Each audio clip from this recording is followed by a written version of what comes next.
সামাজিক যোগাযোগ মাধ্যমে গেল কয়েক ঘন্টায় ঝড়ের গতিতে ছড়িয়েছে একটি দাবি, ইসরায়েলি প্রধানমন্ত্রী বেনিয়ামিন নেতানিয়াহু মারা গেছেন। মধ্যপ্রাচ্যে উত্তেজনা বেড়েই চলছে। উপসাগরীয় দেশ ও ইসরায়েলকে লক্ষ্য করে ক্ষেপণাস্ত্র ও ড্রোন ছুড়েই চলছে ইরান। ইরানের ইসলামী বিপ্লবী গার্ড বাহিনী বা আইআরজিসি জানিয়েছে, তাদের সামরিক অভিযান ট্রু প্রমিস 4 এর সর্বশেষ ধাপগুলোতে উপসাগরীয় অঞ্চলে একাধিক মার্কিন ও ব্রিটিশ লক্ষ্যবস্তুতে বড় ধরনের আঘাত হানা হয়েছে। মধ্যপ্রাচ্যের বিভিন্ন দেশে অবস্থানরত মার্কিন সেনাদের নিয়ে নতুন করে নানা আলোচনা শুরু হয়েছে। সামাজিক যোগাযোগ মাধ্যমে ছড়িয়ে পড়েছে দাবি, বাহরাইন, কাতার ও সৌদি আরবে মার্কিন ঘাঁটিগুলোতে হামলা হয়েছে। একই সঙ্গে আরও একটি গুঞ্জন ছড়িয়েছে, যেখানে বলা হচ্ছে ইসরায়েলের প্রধানমন্ত্রী বেঞ্জামিন নেতানিয়াহু নিহত হয়েছেন। কিন্তু এসব দাবির কতটুকু সত্যতা রয়েছে, তো চলুন বিস্তারিত তথ্য ও প্রমাণের ভিত্তিতে পুরো বিষয়টি জেনে নেই এই ভিডিওতে। দাউ দাউ করে চলছে আগুন, আকাশে ধোঁয়ার কুণ্ডলী, পুড়ে ছাই বাহরাইনে অবস্থিত মার্কিন নৌঘাঁটি। আমেরিকান সৈন্যদের নিজেদের বিলাসবহুল হোটেলে লুকিয়ে রেখেছিল বিশ্বাসঘাতক আরব আমিরাত ও বাহরাইন। তবে ইরানের তীক্ষ্ণ দৃষ্টি ফাঁকি দিতে পারেনি আমেরিকা, ইসরায়েল ও তার দোসররা। সবার আগে এসব ডেরায় আঘাত হেনে শত্রুর মনোবল ধসিয়ে দেয় তেহরান। একের পর এক ইরানি ব্যালিস্টিক মিসাইলের বিস্ফোরণে কেঁপে ওঠে আরব আমিরাতের আবুধাবি, কাতারের দোহা, বাহরাইনের মানামার বিলাসবহুল হোটেল।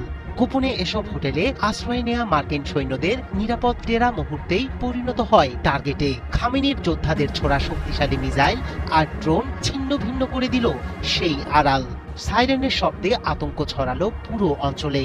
বার্তা একটাই, ইরানের নজর এড়িয়ে কেউ নিরাপদ নয়। মধ্যপ্রাচ্যের মানচিত্রে শুরু হয়েছে প্রতিশোধের নতুন অধ্যায়। খামেনি হত্যার প্রতিশোধে মত্ত ইরানি যোদ্ধাদের আঘাতে কাঁপছে গোটা মধ্যপ্রাচ্য। ইরানের নতুন দফার হামলায় সংযুক্ত আরব আমিরাত, কাতার, কুয়েত ও বাহরাইনে ছড়িয়ে পড়েছে চরম উত্তেজনা। রাজধানী আবুধাবিতে রাতের নিস্তব্ধতা ভেঙে শোনা গেছে ভয়াল বিস্ফোরণ। আল জাজিরা বলছে শহর জুড়ে চলছে ইরানি মিসাইল ঝড়। একই সময়ে কাতারের রাজধানী দোহাতেও প্রায় আধা ডজন শক্তিশালী বিস্ফোরণের শব্দ শোনা যায়। এতে স্পষ্ট ইঙ্গিত মিলছে থেমে নেই ইরানের হামলা। একই চিত্র বাহরাইনেও। বিমান হামলার সতর্কতা জারি করে বাসিন্দাদের নিরাপদ স্থানে আশ্রয় নেয়ার আহ্বান জানিয়েছে দেশটির স্বরাষ্ট্র মন্ত্রণালয়। রাজধানী মানামাকে আশপাশের শহরের সঙ্গে যুক্ত শেখ খালিফা বিন সালমান সেতু বন্ধ করে দেয়া হয়েছে। প্রয়োজন ছাড়া প্রধান সড়ক ব্যবহার না করার নির্দেশ দেওয়া হয়েছে। বিশ্লেষকরা বলছেন এবারের হামলা ছিল বেছে নেয়া টার্গেটের ওপর। আমেরিকা সৈন্য প্রত্যাহারের ঘোষণা দিলেও তাদের সামরিক জনবল গোপনে অবস্থান করছিল আবুধাবি ও বাহরাইনের বিভিন্ন হোটেলে। সেই তথ্য পৌঁছে যায় ইরানের গোয়েন্দাদের হাতে। ফলাফল চোখ ফাঁকি দিতে পারল না আমেরিকা ও ইসরায়েল।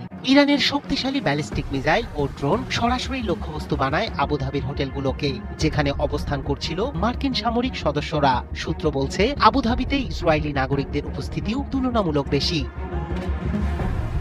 উপসাগরীয় অঞ্চলের নিরাপত্তা বিশ্লেষকরা মনে করছেন এটি শুধু সামরিক হামলা নয়, বরং গোয়েন্দা সক্ষমতারও প্রদর্শন। ইরান দেখাতে চেয়েছে তাদের নজর এড়িয়ে নিরাপদে থাকা সম্ভব নয়। এখন প্রশ্ন, এই সংঘাত কত দূর গড়াবে? উপসাগরীয় আকাশে সাইরেনের শব্দ আর বিস্ফোরণের আলোকই আরো বড় যুদ্ধের পূর্বাভাস। আবারও অগ্নিগর্ভ এক মোড়ে দাঁড়িয়ে মধ্যপ্রাচ্য। মধ্যপ্রাচ্যে উত্তেজনা বেড়েই চলছে। উপসাগরীয় দেশ ও ইসরায়েলকে লক্ষ্য করে ক্ষেপণাস্ত্র ও ড্রোন ছুড়েই চলছে ইরান। এরই ধারাবাহিকতায় এবার ইরানি ড্রোন সৌদি আরবে আরামকো তেল শোধনাগারে আঘাত হানে। এই হামলার পরপরই সৌদি আরামকো রাস তানুরা রিফাইনারি কার্যক্রম বন্ধ করেছে। হামলার পর স্থাপনায় আগুন লাগে, তবে আগুন সীমিত ছিল। দ্রুত আগুন নিয়ন্ত্রণে আনা হয়। এখন পর্যন্ত কোনো হতাহতের খবর পাওয়া যায়নি। এর আগে এই অঞ্চলে আন্তর্জাতিক বিমানে হামলা হয়েছিল। এই পরিস্থিতির মধ্যেই সৌদি আরবের রাস তানুরা রিফাইনারির ড্রোন হামলা করল তেহরান। রাস্তানুরা সৌদি আরবের পূর্বাঞ্চলে অবস্থিত। এটি সৌদি আরামকো পরিচালনা করে। এটি বিশ্বের বড় ও গুরুত্বপূর্ণ তেল রপ্তানি কোম্পানিগুলোর একটি। এখানে প্রতিদিন 5,50,000 ব্যারেলের বেশি অপরিশোধিত তেল শোধন করা যায়। এই স্থাপনায় শোধন ইউনিট রয়েছে, বড় বড় সংরক্ষণ ট্যাঙ্ক রয়েছে, পাইপলাইনের নেটওয়ার্ক রয়েছে, আন্তর্জাতিক তেলবাহী জাহাজের জন্য বড় বন্দরও আছে। বৈশ্বিক জ্বালানি সরবরাহে এ স্থানের বড় ভূমিকা আছে। হামলার পর সতর্কতা স্বরূপ শোধনাগারে কার্যক্রম স্থগিত করা হয়েছে বলে জানিয়েছে মার্কিন সংবাদ মাধ্যম ব্লুমবার্গ। সামাজিক যোগাযোগ মাধ্যমে গেল কয়েক ঘন্টায় ঝড়ের গতিতে ছড়িয়েছে একটি দাবি, ইসরায়েলি প্রধানমন্ত্রী বেনিয়ামিন নেতানিয়াহু মারা গেছেন। কিন্তু এই দাবির সত্যতা কতটুকু? আমাদের ফ্যাক্ট চেক টিম যাচাই করে দেখেছে এই দাবির সত্যতা একদমই নেই, বরং উদ্দেশ্যমূলকভাবে ছড়ানো একটি গুজব। এই গুজবের উৎসে যাওয়া যাক। ফেব্রুয়ারি মাসের 27 তারিখ ফেসবুকে RIP বেনিয়ামিন নেতানিয়াহু নামের একটি ভুয়া পেজ খোলা হয়, যেখানে দ্রুত প্রায় 10 লাখ লাইক পড়ে। পেজটিতে দাবি করা হয় ওই দিন স্থানীয় সময় সকাল 11টায় তিনি মারা গেছেন। পরের দিন অর্থাৎ 28 ফেব্রুয়ারি নেতানিয়াহুর দপ্তর আনুষ্ঠানিকভাবে এই দাবি নাকচ করে জানায় তিনি জীবিত এবং সুস্থ আছেন। 1 মার্চ এক্স প্ল্যাটফর্মেও একটি অ্যাকাউন্ট থেকে দাবি করা হয় ইরানি ড্রোন হামলায় তেল আবিবের বাসভবনে নেতানিয়াহু নিহত হয়েছেন। সেই পোস্টটি 9 লাখের বেশি ভিউ পায় এবং 7,000-এরও বেশি লাইক পড়ে। তবে এ দাবিরও সত্যতা নেই। মার্চের 1 তারিখ নেতানিয়াহু তেল আবিবের কিরিয়া সামরিক সদর দপ্তরের ছাদে দাঁড়িয়ে সরাসরি জাতির উদ্দেশ্যে ভাষণ দেন। সেখানে তিনি ঘোষণা করেন ইরানে হামলার তীব্রতা আরও বাড়ানো হবে। সব তথ্য পর্যালোচনা করে দেখা যায় বেনিয়ামিন নেতানিয়াহু জীবিত। তার মৃত্যুর দাবিটি সম্পূর্ণ মিথ্যা। ইরানের ইসলামী বিপ্লবী গার্ড বাহিনী বা IRGC জানিয়েছে তাদের সামরিক অভিযান ট্রু প্রমিস 4 এর সর্বশেষ ধাপগুলোতে উপসাগরীয় অঞ্চলে একাধিক মার্কিন ও ব্রিটিশ লক্ষ্যবস্তুতে বড় ধরনের আঘাত হানা হয়েছে। সংস্থাটি দাবি করেছে ক্ষেপণাস্ত্র ও ড্রোন হামলায় তেলবাহী ট্যাঙ্কারে অগ্নিকাণ্ড, কুয়েত ও বাহরাইনে মার্কিন ঘাঁটির কার্যক্রম বন্ধ এবং শত শত মার্কিন সেনার হতাহতের ঘটনা ঘটেছে। এক বিবৃতিতে ইসলামী বিপ্লবী গার্ড বাহিনী জানায় অভিযানের 7ম ও 8ম ধাপে ধারাবাহিক ক্ষেপণাস্ত্র নিক্ষেপ ও বৃহৎ পরিসরের ড্রোন মোতায়েন করা হয়। এতে মার্কিন ও ইসরায়েলি লক্ষ্যবস্তুতে একযোগে আঘাত হানা হয়েছে বলে দাবি করা হয়। IRGC এর ভাষ্য অনুযায়ী পারস্য উপসাগর ও হরমুজ প্রণালীতে অবস্থানরত 3টি মার্কিন ও ব্রিটিশ তেলবাহী জাহাজে ক্ষেপণাস্ত্র হামলা চালানো হয়। এতে জাহাজগুলোতে ভয়াবহ অগ্নিকাণ্ডের সৃষ্টি হয়, সেগুলো সম্পূর্ণভাবে আগুনে পুড়ে যায় বলে দাবি করা হয়েছে। সংস্থাটি বলেছে শত্রুপক্ষের সঙ্গে সংশ্লিষ্ট সামুদ্রিক লক্ষ্যবস্তুতে অভিযান অব্যাহত থাকবে। কুয়েতে অবস্থিত আলী আল সালেম নৌঘাঁটি হামলার মুখে সম্পূর্ণ অচল হয়ে পড়েছে বলে IRGC দাবি করেছে। একই সঙ্গে মোহাম্মদ আল আহমদ নৌঘাঁটির 3টি গুরুত্বপূর্ণ অবকাঠামো ধ্বংস করা হয়েছে বলেও উল্লেখ করা হয়।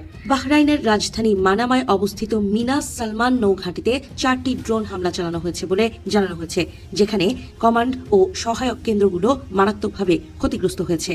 বিবৃতিতে আরও বলা হয় বাহরাইনে অবস্থানরত মার্কিন সেনাদের অবস্থান লক্ষ্য করে 2টি ব্যালিস্টিক ক্ষেপণাস্ত্র নিক্ষেপ করা হয়েছে। অঞ্চল জুড়ে অন্যান্য মার্কিন ঘাঁটিতেও ধারাবাহিক পাল্টা আক্রমণ চলছে বলে দাবি করা হয়। এসব হামলায় এই পর্যন্ত 560 জন মার্কিন সেনা নিহত ও আহত হয়েছে বলে IRGC।